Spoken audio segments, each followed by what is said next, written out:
11 sur Europe 1. Dimitri Pavlenko, vous recevez ce matin l'essayiste et écrivain Éric Nolot. Bonjour Éric Nolot.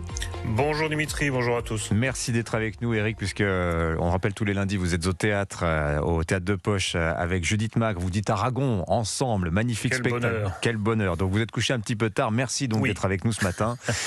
Votre dernier ouvrage, dans un registre plus politique bien sûr, La République, c'est lui, paru chez Fayard. Lui, c'est Jean-Luc Mélenchon qui, vous l'avez entendu, réfute toute implication de la France Insoumise dans la mort de Quentin à Lyon jeudi dernier. La mort n'a rien à faire dans nos pratiques et dans nos rangs, a dit dimanche Jean-Luc Mélenchon, avant d'asséner que dans cette affaire, selon lui, tout a été truqué. Qu'est-ce que ça vous inspire, ces mots de défense, de déni, on peut même dire, de Jean-Luc Mélenchon ? Écoutez, vous faisiez allusion à mon pamphlet La République, c'est lui. Moi, dans ce pamphlet, j'explique d'où vient le mélenchonisme et surtout, j'explique où il mène. Eh bien, où il mène, nous le savons à présent tous, il mène au meurtre sauvage de Quentin. Le meurtre sauvage de Quentin, c'est l'aboutissement logique d'une exaltation continue de la violence par monsieur Mélenchon, de la violence révolutionnaire, de la glorification de la jeune garde. C'est pas moi qui l'invente, il s'est vanté publiquement qu'une milice ultra-violente comme la jeune garde, qui a été condamnée comme telle, lui serve de service d'ordre.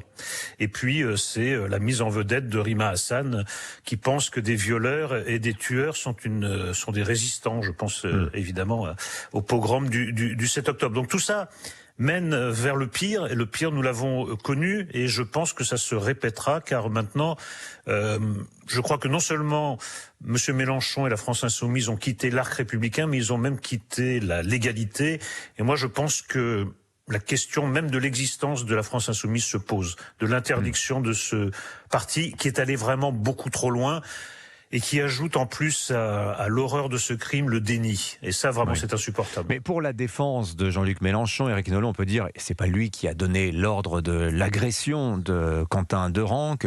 On a vu les Insoumis aussi multiplier les condoléances. Ils sont gênés de la situation. Est-ce que vous pensez que ça peut justifier une interdiction politique qui serait sans doute prise comme une aubaine, une occasion des adversaires de la France Insoumise ?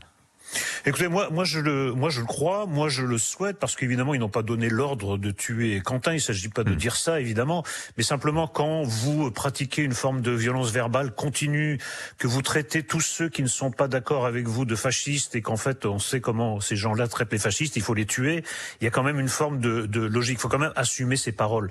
Là, M. Mélenchon et ses amis font comme si ça faisait des années qu'ils ne tenaient pas des discours incendiaires.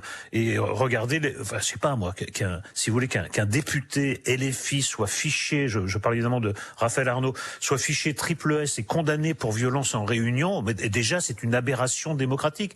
Donc ces gens-là ont une fascination pour la violence, une fascination pour la violence révolutionnaire, la Révolution française plutôt 1793 que 1789. Ils font les éloges, les louanges de tous les régimes autoritaires sur la planète. Il n'est pas étonnant que leur nervie se livre à des actes aussi horrifiants que celui du meurtre de Quentin. Voilà ce que je dis. Et comment vous interprétez les réactions pour le moins gênées du reste de la gauche autour de cette affaire ?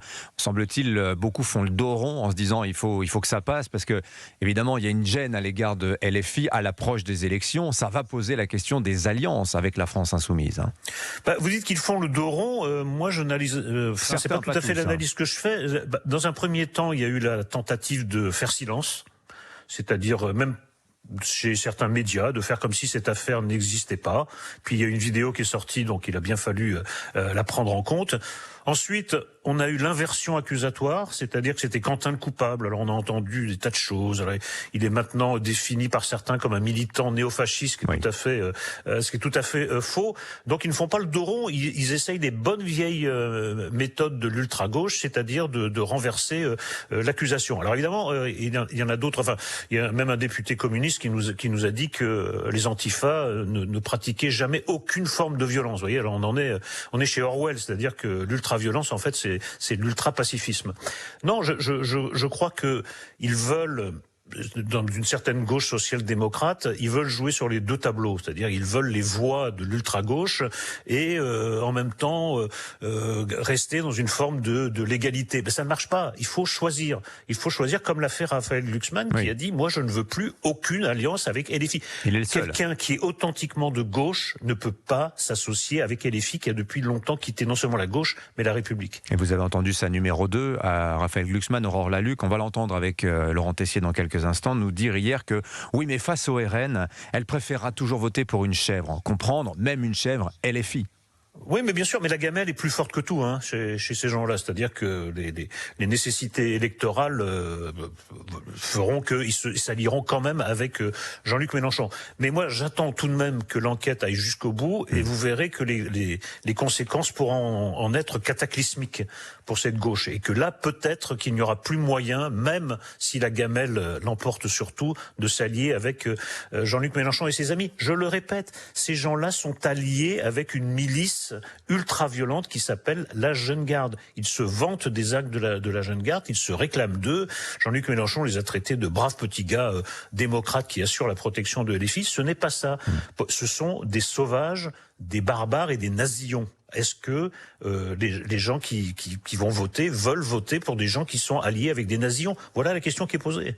Une auditrice me signale ce matin par les réseaux sociaux qu'il y a une bataille de mots en ce moment sur la fiche Wikipédia du meurtre de Quentin Derenque. Bataille de mots autour justement comment qualifier les événements.